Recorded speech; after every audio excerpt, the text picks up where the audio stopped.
Good morning, everybody. It's your girl Miracle Sims, and you're listening to God, Sex, and Love. Your daily dose of inspiration and juice. It is January the 17th, 2023, and today the topic is what God has joined together. Happy Tuesday, right? Happy Tuesday. I hope that you all had a great day yesterday. Mine was just fine.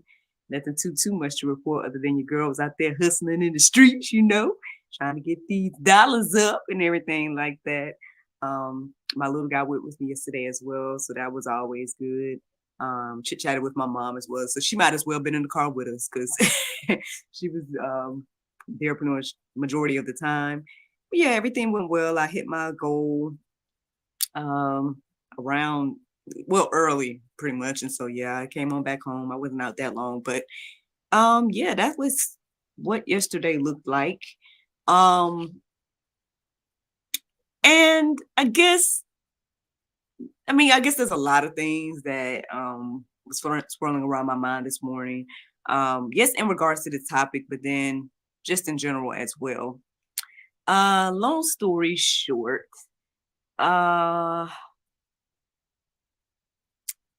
well, I guess I'm kind of convicted in some ways or whatever. Shout out to my guy right there, Mr. Frank, new Frank. I guess I'm kind of convicted in a way because I feel like I guess I need to take this whole marriage counseling thing. I need to take it seriously. Because I keep coming across like different opportunities. And on one hand, I feel like I'm not necessarily prepared for these opportunities because I'm not quote unquote trained. I can only go off of what, my experience and, just giving general relationship advice and things of that nature. But yeah, obviously I need to get back in touch with Mr. Brent because he had reached out to me and I haven't gotten back to him yet. But because of, what the Lord's revealing to me this morning, as well as some other things, I'm just like, I might need to reach out to him today and see what we can talk about and chat about. But in the meantime, y'all, you guys can get some information from marriagereignited.com. And y'all know that there are discount codes associated with yours truly. So if you guys use Miracle Video, you can get $5 off of the video.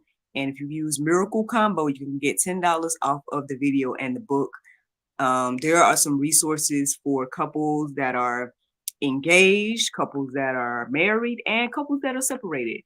There is information and resources out there available. And in the meantime, y'all be praying because your girl might need to go ahead and get this marriage coaching certification or whatever the case is.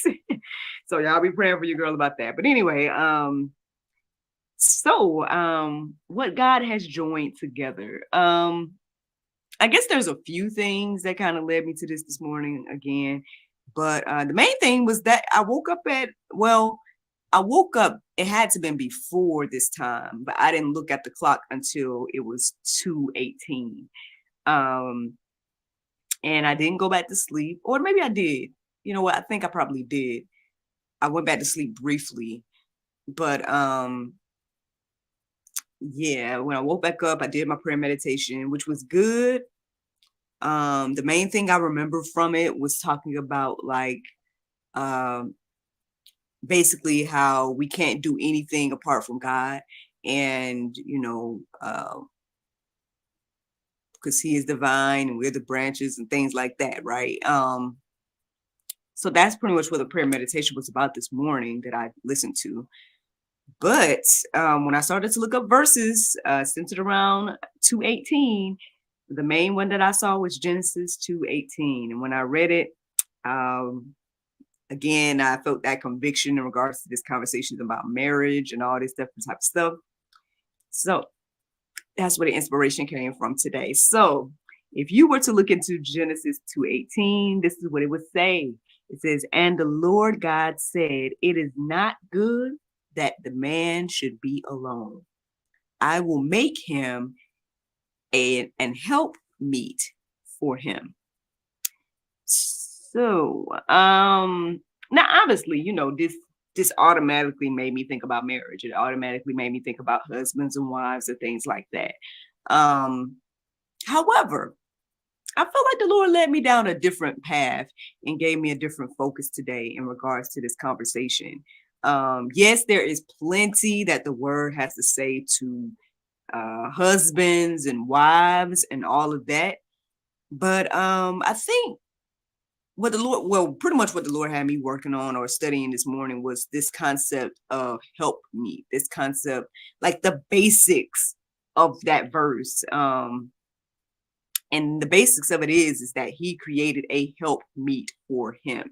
So when I looked up the definition of help meet, first I came across help mate, and I was getting ready to write that definition down, but then I saw a biblical definition of help meet. So I wrote that down first, and that says one who helps. So it just literally means one who helps. Then when I wrote down the definition for help mate, it says a helpful companion or partner, especially one's husband or wife. So now the interesting thing about this is that I came across another, I don't know if it was another definition or maybe it was just another description of help me. And it started talking about why like this is used to show that wives should be subservient to their husbands. And I'm like, what? Like this, huh? You know, because the definitions don't reflect that, and the verse doesn't necessarily reflect that either. So, but unfortunately, this is the narrative, right? This is the thing that people have to say about the Bible. This is things that people take issue with when it comes to the dynamics of a husband and wife, the dynamics of men and women, all of this type of stuff, right? And I guess we'll get into that in a second. But eventually I just felt led to just go deeper again with this help meet thing. And so I ended up just looking up the word help. I was like, what does help mean? Remind me, Lord, you know? And so the word help, the definition says, make it easier for someone to do something by offering one services or resources. So, I mean, now, correct me if I'm wrong, but don't all of us need help every now and then? You know, I definitely need help every now and then.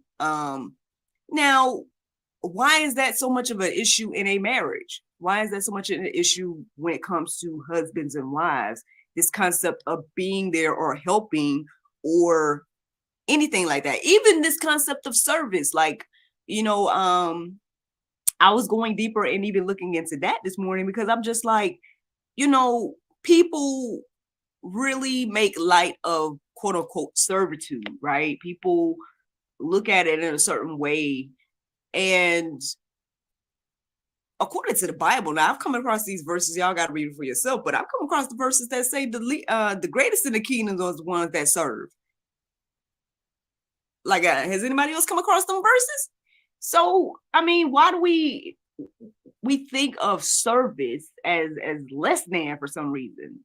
Now, again, I feel like that just goes back to the spiritual aspect of everything, and you know, whatever the Bible say, the world says the opposite. So, obviously, I guess the world is pushing this idea that servitude is less than for some reason when the Bible says the opposite. But I mean, anyway, aside from that, right? This is what I took a deep dive into this morning. This is what I kind of started to really, really kind of just look into because there's so many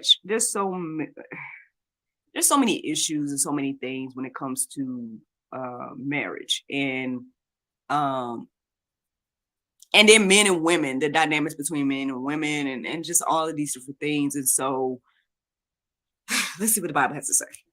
So I felt led to write down Matthew 19:4-6 today. And it says, he answered, have you not read that he who created them from the beginning made them male and female, and said, therefore, a man shall leave his father and his mother and hold fast to his wife, and the two shall become one flesh. So they are no longer two, but one flesh. What therefore God has joined together, let no man separate, or let not man separate. So here's the interesting thing that came to me this morning as I was reading this verse. Everything is trying to separate this union when you really, really, truly think about it. Like, not only, again, the tension that is between men and women, then this idea of, quote unquote, the role of a man and a woman in a marriage, and husband between husbands and wives, and that dynamic that's causing issues as well. Then this is even deeper, but I mean, obviously we understand that, with the, no judgment on my end, I'm just gonna call it out, with the LGBT movement and everything like that, the concept of men and women is blurred, right? And then it goes even deeper than that to, the concept of self, right? To even know if we are men and women. That is something that is coming against what God has put together, or what God has has joined together. And so now, again, I understand that that's spiritual, right? I understand that that's a spiritual attack against life and everything that God has created. That's what I see when I think about all of that.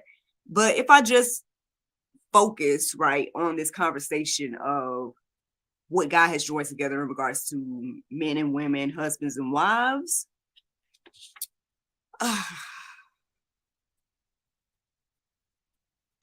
I mean, it's saying here that the two shall become one.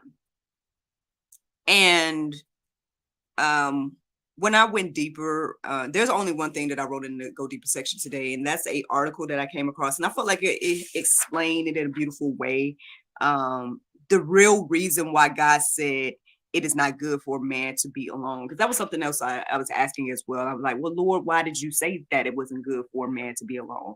Because I mean, these days people feel as if they would rather be alone than to be married. There's a lot of people that are like that. And then on the flip side, there's others that have strong desires for marriage and whatnot. But then there are verses that say that, hey, if you are single, you don't necessarily need to be looking for a spouse. You need to be focused on whatever it is the Lord wants you to do and that relationship with the Lord. But it also says that if you find a wife, if a man finds a wife, then he finds a good thing, and X, Y, and Z, and marriage should be honored and everything like that. And so, I know, again, that this can go deep when we think about, the two individuals becoming one, right? Because again, there's plenty in the word that the word has plenty to say to husbands, right? And it has plenty to say to wives, and it has plenty to say to the two coming together, and all these different things. But again, if we focus just on the basics, right? What God is doing together. And this is another verse that I felt led to share. So Ecclesiastes 4:9-12, it says, two are better than one, because they have a good reward for their toil.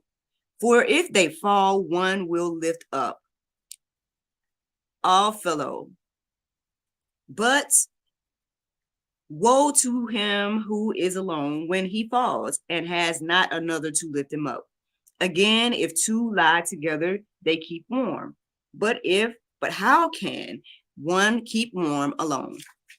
And though a man might prevail against one who is alone, two will withstand him. A threefold cord is not quickly broken. So now again, that article that I came across in Crosswalk, does address the idea of not saying that, a human is not fully human alone, right? But at the same time, there is something, from my understanding, there is something beautiful about the union of two. There is something symbolic about the union of two, which is why I feel like ultimately there's this full-on spiritual attack against the union of two, the biblical union of two, what God created to be the union of two, husband and wife. And so, I mean, that's deep, obviously everybody can go deep about that concept and about everything that the word has to say.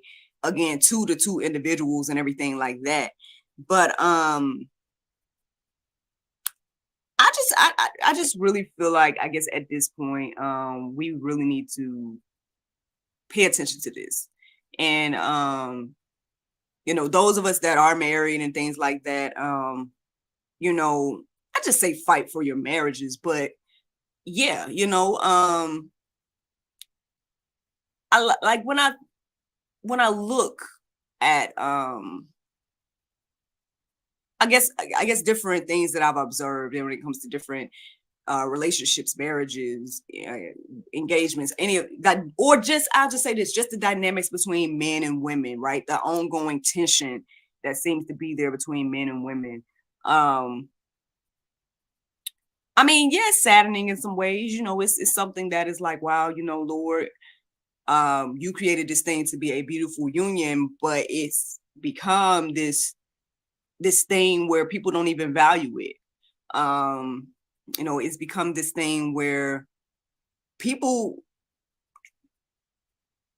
I mean, the word comes in my mind is like, have disdain for marriage, right? They have disdain for this thing that God has created, this union. And I mean, yes, I know we need to pray, right? We all need to pray for marriages, right? We need to pray for couples and stuff like that. And again, the word addresses a lot of issues. It addresses infidelity, it addresses how husbands should treat their wives, it addresses how wives should treat their husbands, and all those different things. And so, I mean, honestly, there's plenty of room for kingdom people to encourage and inspire the people that are coming up. But unfortunately, there's a gap there. Unfortunately, there aren't many. Not say they're not couples that are happy, because I do believe that there are plenty of couples that are happy. But I don't think they get as much quote unquote airtime as couples that are unhappy. I feel like, especially on mainstream media, like, you might be able to see some real kingdom, couples and things like that on YouTube or something like that. But when it comes to mainstream media, I mean, you more so see like the negative. So I don't know. I don't know what all the Lord wants me to do about that myself. Again, I already told y'all, like, I feel convicted, and I feel like I probably need to, again, take this marriage counseling thing a little bit more seriously. Here's the thing. Here's another thing. Like, I enjoy being a wife, right? I enjoy being a wife. Like, not only because this is something that I prayed for and all this type of stuff, like, oh yes, I've wanted this for so long, and so finally I'm here at X, Y, and Z. Now, am I perfect, or anything like that? No, at the end of the day, there are a lot of things that I'm sure my husband compromises on, as well as I do.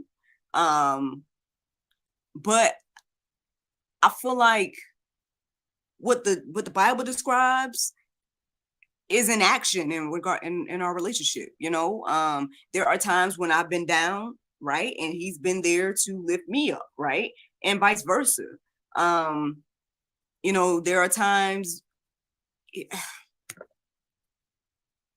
just across the board, y'all. I mean, when he met me, I wasn't in like the highest echelon of finances and all these different things,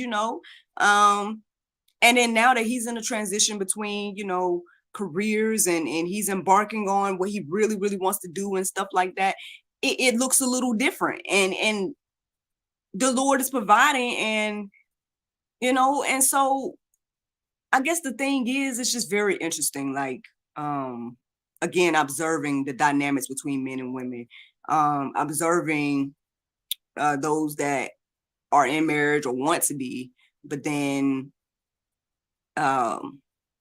we all struggle, right? We all struggle with different aspects of everything. So I don't know. It's just something to think about today. That's what I ended up studying today. I mean, I hope that you guys, everyone that listens to the sound of my voice, hope that you all are encouraged and inspired to go deeper with getting more understanding in regards to this, because again, it is a powerful union.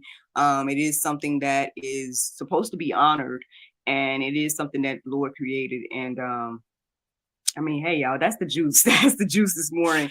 Again, I know there's so much to say and go into when it comes to, again, biblical marriage and husbands and wives and all this different type of stuff. But I don't know. I didn't feel led to go into all of that today. I just feel led to just focus on the basics and just think about what God has joined together. Just this concept of being a help me and being a help to somebody.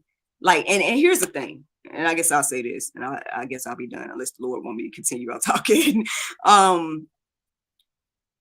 Like, if you're not willing to help somebody or to be a help to somebody, then marriage might not be your calling at the moment or whatever. You know what I'm saying? Like, because just like it's us helping each other. Like, I mean, even that Bible verse I just shared, Ecclesiastes 4:9-12, it's showing different ways how two is better than one. When one falls, the other can pick the other one up. Like, you have to be willing to, at bare minimum, help. That's bare minimum. That's not even getting into sex and everything else. Like that's not even getting into, are you willing to be a help to someone? And if not, then you're probably not willing to be a spouse to someone. And I guess that's the juice. The Bible verse of today is 1 John 5:14. It says, and this is the confidence that we have in him, that if we ask anything according to his will, he heareth us. Friends, I hope y'all enjoyed this juice this morning. Thank you so much for listening to God, Sex, and Love, your daily dose of inspiration and juice. I pray you guys can go forth and have a wonderful day, and I look forward to talking to you all tomorrow, with the Lord's will. Bye-bye. There you go. Facebook, YouTube, Rumble, anybody listening to the sound of my voice. I hope that you all are encouraged and inspired. Look, New Frank says this is a good subject. Well, thanks, New Frank. Thanks for tuning in. Like I said, I just feel like it's just the basics at this point. It wasn't even getting into all the different aspects of marriage. I mean, unfortunately, as I was looking up this too, I kept seeing a lot of things about divorce and stuff. And I just was like, well, Lord, I understand what it's saying about divorce and everything like that. And I mean, there is room or whatnot. I mean, it talks about if an unbelieving spouse leaves, let that be. And it also talks about, infidelity and things like that, so there's a time and a space for that, but I just think there is power in kingdom marriage, right? There's power in two becoming one. And I believe that it's a representation of Christ, it's a representation of God, the quote unquote three becoming one, or the three being one. I believe marriage is a representation of that. There is something, and see, I guess all the podcast people missed this, but there is something that both women and men have that the other needs. And I know Mr. Brent started to kind of teach me some things, but like I said, I'm gonna reach out to him today because I feel led to. I think I need to be reaching out to him. But in the meantime, again, for those that just need some resources or something, Marriage Reignited is some.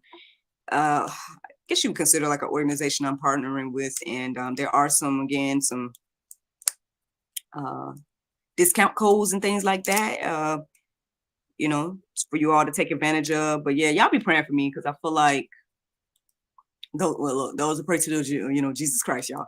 I be praying for your girl because I do feel like I think I'm supposed to be doing something when it comes to that.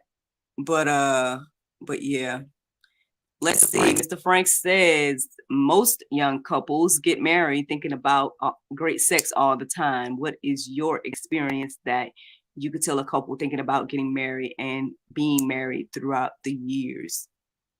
Well, great questions. I know that's like multifaceted there. Well, let's take a look. Let's break it down. So let's see. Most young couples get married thinking about great sex all the time. Well, I think I probably was one of those individuals thinking about that and everything like that. But I've had to compromise, you know what I'm saying? I've had to, and I understand that at the end of the day, I can't expect my husband to always be on his back or whatever, you know what I mean? Like he obviously is the main, I would say, breadwinner. and everything like that. And so, and even though, yes, he's in this quote unquote boot camp training situation, but I am so proud of him for stepping out on faith and really going for his dream of being a software in software development and things like that. And he's been there to lift me up when it comes to my dreams and everything like that. And so, just because I might not get all the sex that I want right now, don't mean it doesn't take away from him being the perfect man for me. I just have to be patient, right, as a wife and stuff like that. Yes, I believe in what the Bible has to say about it. I believe that couples should come together as often as possible, unless they decide to take a break. And this is biblical. I'm not making this up. This is biblical. That couples should come together as often as possible, because yes, the devil will try to come in and break up these marriages using sex, and desires and all those different type of things. So I do take that seriously, but at the same time, I guess I'm a pretty much understanding individual overall. And so, I have been praying and exercising patience when it comes to all of that. And the Lord has shown me, giving me grace and mercy. And he allows me to show my husband grace and mercy. So yeah, that's how I deal with that. But anyway, what would I tell a couple about to get married? I would tell them what I just said in the juice. That if you're not willing to help someone else, you may not be ready for marriage. Because I believe that that's what it's about. Again, my husband has been there to help me in my low moments, and I've been here to help him in his. And there was a couple that I talked to 50 years of marriage, and her main advice, I didn't write it down. Okay, I got it in my phone, I think. Her main advice though was like for basically keep people out of your ear, keep people out of your house, and keep people out of your business. That was her main advice. But she said a lot of other things, gave me a lot of other wisdom, the wife. And she told me about some hard times that her and her husband went through, that people may not know about. But at the end of the day, as long as they had a roof over their head and food and whatnot, they were fine. Now, whether they if anything else was going on or whatever the case is, that didn't matter, or whatever, at least to her. That's what she was saying. So and so yeah, I admire that. I pray that me and my husband will get there, and we be, we're only 6 years in, but prayerfully we'll be that couple 50 years from now, whatever the case is, hopefully encouraging and inspiring the next couples. And then, those that are married, I just my main advice to those that are already married is to, again, get into the word and see what the word has to say about being a husband and being a wife, what that's supposed to look like and everything like that. And it's not just about, I know people take issue with this concept of submission and everything like that. And I think, for whatever reason, that's been put out as something where it's like, a man is just expecting me to be his servant or whatever the case is. And I mean, maybe in some ways, but maybe not in other ways. Like, because the Bible, I feel like the Bible is equal in that. Like, people don't pay attention to those verses that are talking to the men, but it's telling the man to literally lay down his life for his, wife and family, like Christ did. And that's huge. That's a huge, huge thing. But people are making light of that for whatever reason. And if a man is really truly doing that, then he should be, honored for that, anyway. And again, the Proverbs 31 woman, when you look at her, she was a wife, she was an entrepreneur, she bought land, all these different type of things. So there's nothing, I didn't see anything that was just like, so, I mean, it spoke of her husband, and I'm sure she was submissive to him as well. I mean, but it wasn't looked at like bad. And you know what? I came across this verse, and it was talking about like the master dynamic. And I know people take issue with that in the Bible too, but I never looked at it this way. And I read it this morning, and it was talking about how, if you are in a situation where someone is treating you bad, if you can you continue to do good and do good, whatever, in spite of those things, the Lord sees that and he honors that and he values that. Because at the end of the day, that's what Christ did for us. So at the end of the, like, people are taking issue with the main thing that Christ did for us. That's the thing. Like, at the end of the day, you feeling some kind of way because the Bible tells you to submit to your husband, when Christ did to becoming human and being beaten, all these different things for us. Like, we appreciate the grace and mercy and all the things that Christ did for us, but then we don't want to do anything near that for our fellow man, for our husband, or whatever the case is. And so that was something I came across this morning that I don't know, it really stood out, and I had never come across it before, but yeah, so I was supposed to share it. So thank you, Mr. New Frank, for asking these questions, and I hope that answer them and everything like that. Like I said, I enjoy being a wife. 6 years in, we're working on year 7 now. Lord's will and everything like that. My husband, he seemed like he's still pleased and stuff. I mean, hopefully y'all get to meet him soon. We still trying to get to 1,000 subscribers, and he said he will be on the channel once we get there. I guess he was hoping that would give y'all some motivation to start subscribing to us. But yeah, if y'all want to meet the invisible man, help me get to 1,000 subscribers, y'all. Mr. Frank says, good answer. Thank you. I just hope that it's encouraging and inspiring. It's sad, though. It really is sad, the dynamics of men and women. And then today, I think by me studying this today, it just really, really showed me like just how much everything biblical is being attacked. Everything. But when I think about marriage, right, this concept of marriage, biblical marriage, husband and wife, that is really being attacked on so many sides. The man is being attacked. Women are being attacked. The dynamics between each other, they're attacking each other. Then the concepts of, wait, I don't need this one don't need the other. That concept is another form of attack. Then the concept of not even understanding who you are. That, am I a man? Am I a woman? That's an attack as well. Like, people should ask questions about why that is. That's what I think. And anyway, look, you done got me even deeper on here, Mr. Frank. Now you done got me going even deeper today. But yeah, like I said, the word has plenty to say about husbands and wives and stuff. So y'all can go deeper on that stuff on your own. I didn't necessarily feel it to go deeper about that stuff today. But yeah, that's the juice, y'all. That's it. That's all I had to say about all of that. Like I said, y'all, I forgot to say it earlier, but don't forget to subscribe. I'm trying to, do that better. So yeah, don't forget to like, subscribe, and share, y'all. Trying to create more content here, Maybe, I don't know. Maybe I need to make some content centered around marriages. Hopefully the Lord show me what to do. But all right, y'all. Well, I guess, look, all hearts and minds clear. Any other questions, comments, concerns? Before I go, I'll give it a couple more seconds. But yeah, y'all, that's all from me then. That's it. All right. Well, y'all have a wonderful, wonderful day. Thank you so much for listening, watching, subscribing, sharing. And I look forward to talking to y'all tomorrow, if the Lord's will. Bye-bye.